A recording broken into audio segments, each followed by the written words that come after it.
Hi, I'm Simon Desan, Creative Director at A44 Games. And I'm Dale Pugh, Associate Art Director. We're an indie studio based in New Zealand. Our previous game, Ashen, was released in 2018, and we're excited to bring you this gameplay overview for our upcoming title. Flintlock is set in the world of Kian, 10 years after the door to the Great Below was opened, unleashing the gods and their armies of the dead. The lands of Kian are overrun. The Coalition army is tied up in an increasingly hopeless siege outside the city walls. There is no one to defend the small towns and villages against the roaming hordes of the dead. You play as Nor Vanek, a flintlock weapons expert in the Coalition army, along with Inky, a mysterious fox-like companion who enhances your combat skills with his magical abilities. On your journey, you will combine gunpowder, magic and steel to build your character into a fabled god killer. You'll also meet and recruit your former Coalition team to devise a plan to break the siege and end the war once and for all. As you travel throughout the world, you can establish your caravan at key rest locations. This is your chance to rest and prepare for your next adventure. The caravan will grow as you meet and recruit former Coalition team members to your cause. Each team member is an expert in their chosen field and unlocks crafting abilities and additional quest content. It's always good to rest at the campfire and see what's new. Building on our experience with Ashen, Flintlock retains elements of the Souls genre and infuses it with rapid mobility, resulting in dynamic and explosive combat, a style we call Souls Light. Flintlock's combat seamlessly interweaves melee and flintlock weapons with magic and rhythmic battles where combos chain together. Each enemy's attack pattern needs to be learned and mastered. Extreme mobility is a big part of the gameplay. It allows fluid and fast-paced action using your explosive black powder jump and dodge abilities. There are three main categories of weapon. Melee weapons, such as Nor's axe, flintlock pistols, and secondary black powder weapons, including rifles and grenades. The axe, for example, is no woodcutter's tool. This brutally effective weapon, along with an array of other single-handed weapons, provide players with unique combat opportunities. Each weapon has a different modifier to enhance and change the gameplay. Flintlock weapons are the primary tool in your arsenal to fight the dead.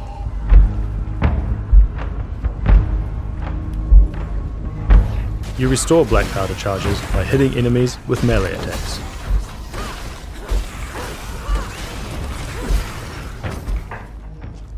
Secondary weapons are powerful flintlock firearms that require time and skill to reload. Like traditional black powder weapons of the past, they often only fire a single shot before needing to be reloaded with a skill-based reloading mechanic. Your secondary weapon charges are only replenished while resting, so preparing in advance and knowing when to deploy them is key to their successful use in combat. Grenades give you new strategic options to deal with enemies. On your feet, you Each type of grenade has a limited number of uses. You can find more grenades by exploring the world. Much like the secondary weapons, you can restore your grenades by resting.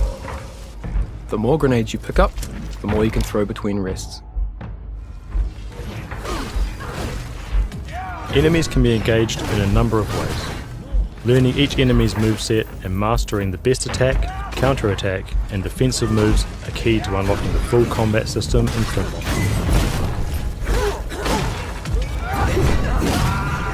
A break attack is an attack that cannot be blocked or parried. It will also leave you vulnerable to follow-up attacks. You can interrupt an enemy break attack with your flintlock arsenal, leaving the enemy open to a swift follow-up attack. With the right timing, a regular attack can be parried, opening the enemy up to counterattacks and extra damage. The purple bar above the enemy is a priming indicator. Once an enemy is fully primed, you can perform a critical attack, which instantly defeats an unarmored enemy.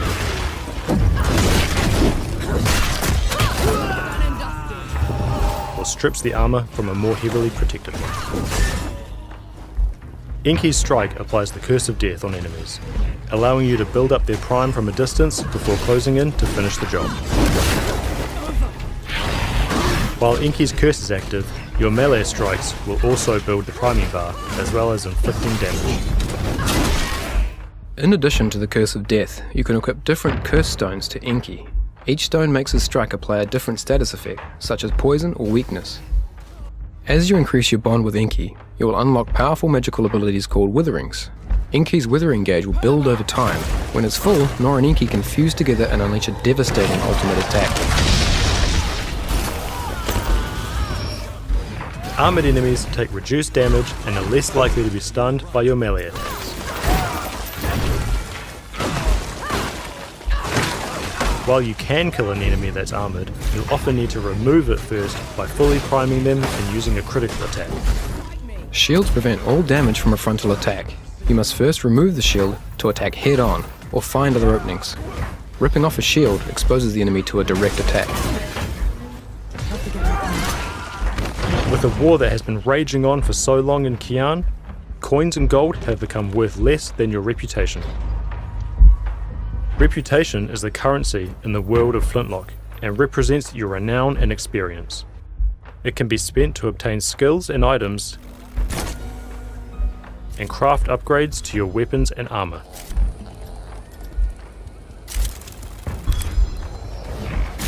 Engaging in combat and defeating enemies is one of the best ways to build your reputation. The combat reputation multiplier rewards you for using unique moves in combat. Each unique strike, jump or dodge you weave in builds your multiplier and increases the amount of reputation you gain.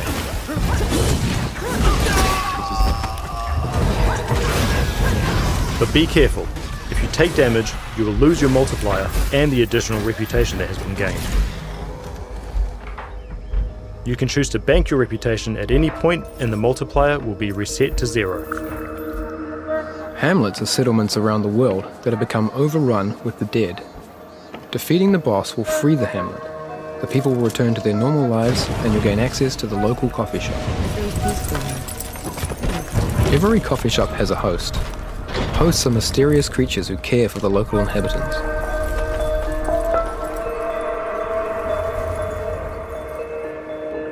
A host will give you an extra health restoration flask as a reward for getting rid of the dead. You'll also gain access to the shop, where you can cash in your reputation to buy clothing items and customize your look.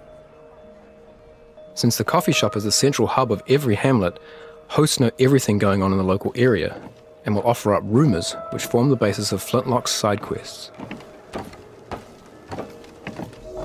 If you choose to follow up on a rumour, or engage in conversation with a local character you've met in the world, you'll be rewarded with quests. And what's in it for me?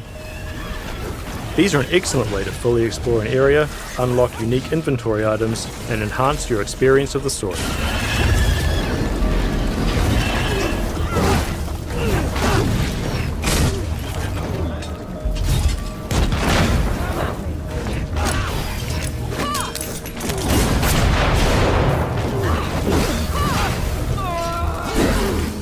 Even if you're not on a dedicated quest, it's always worth exploring off the main path, as there are often more challenging enemies and greater rewards to be had.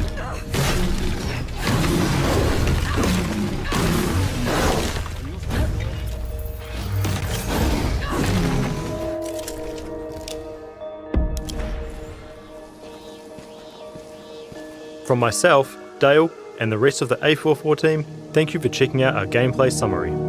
We hope you're looking forward to diving in and exploring the world of Flintlock.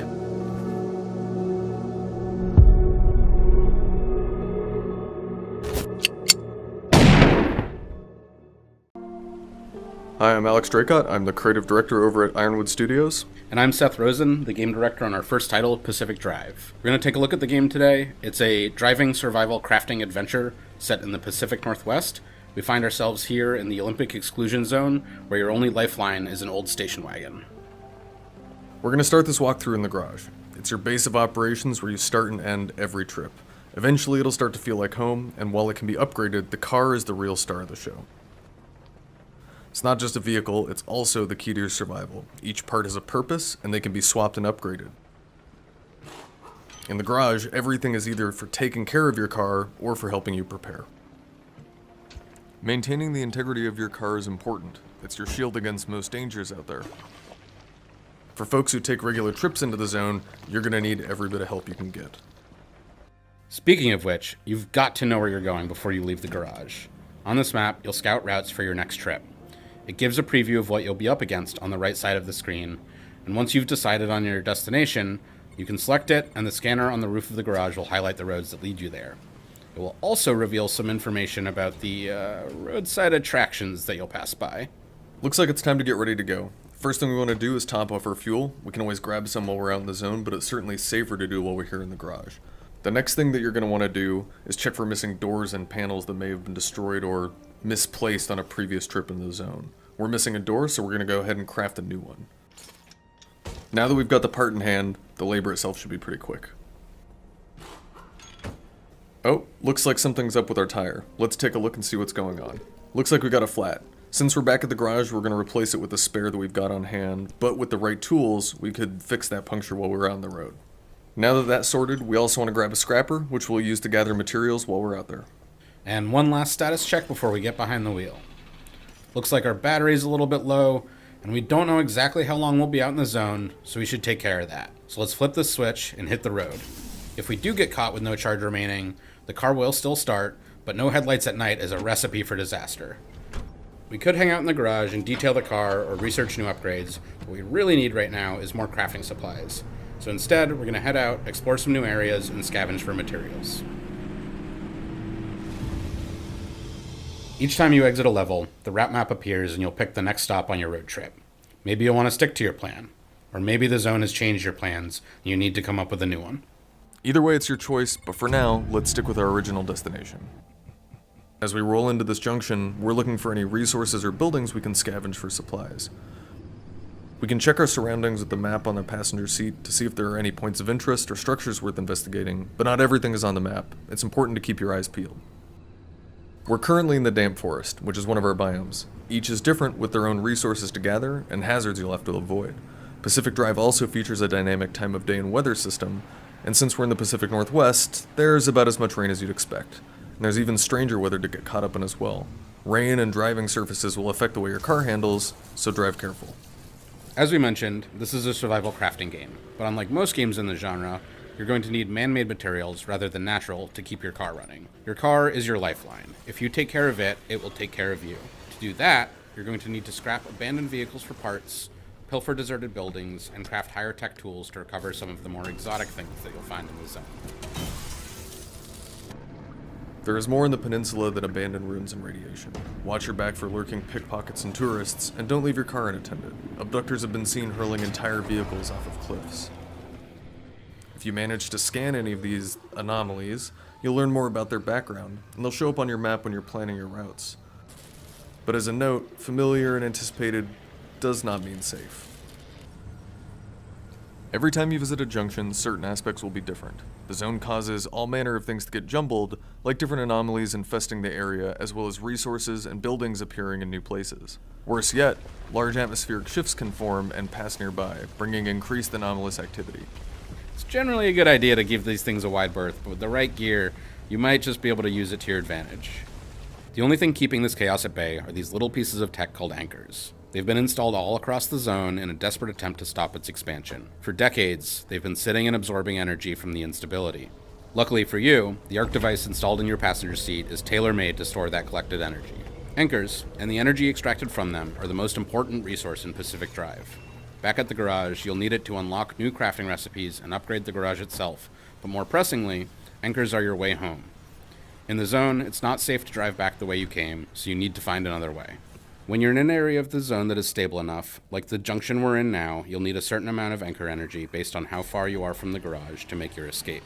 Once it's charged up, use the arc device to open a gateway at a safe distance from your current location. And then, get a move on. Once a gateway is opened, or if you've chosen to linger too long in a junction, an instability storm is guaranteed to appear. Closing in around you, it may not seem dangerous at first, but getting caught spells certain doom. When you see red in your rear view, you really are on borrowed time. Floor it.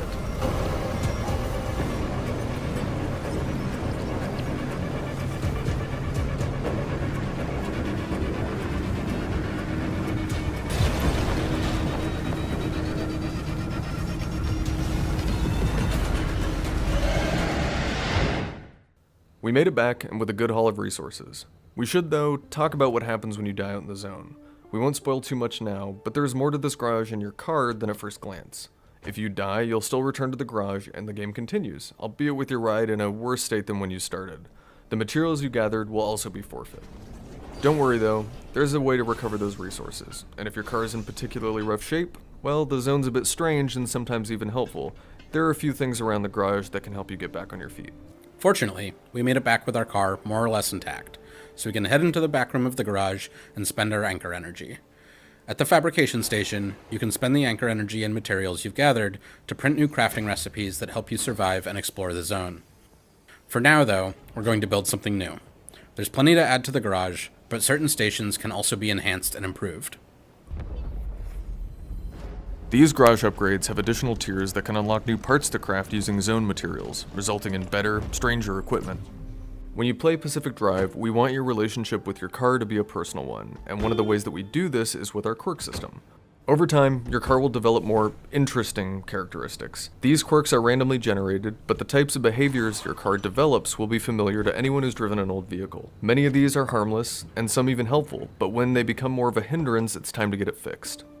Enter the Tinker Station. With it, you can try to diagnose the problem and how it's manifesting. If your analysis is correct, or even partially so, the station lets you know, and once a quirk has been identified, it can be fixed for a cost. You'll have to listen to your car to figure out what's wrong, but if you're struggling with the process, you can upgrade the station to make the diagnosis easier. The garage is always safe, a respite from the chaos of the zone. Unload your trunk, turn on some tunes, catch your breath, and take a moment to tend to your car and nurse it back to health. You'll be mighty glad you did the next time you're barreling down a hill, beset by anomalies, racing towards a gateway.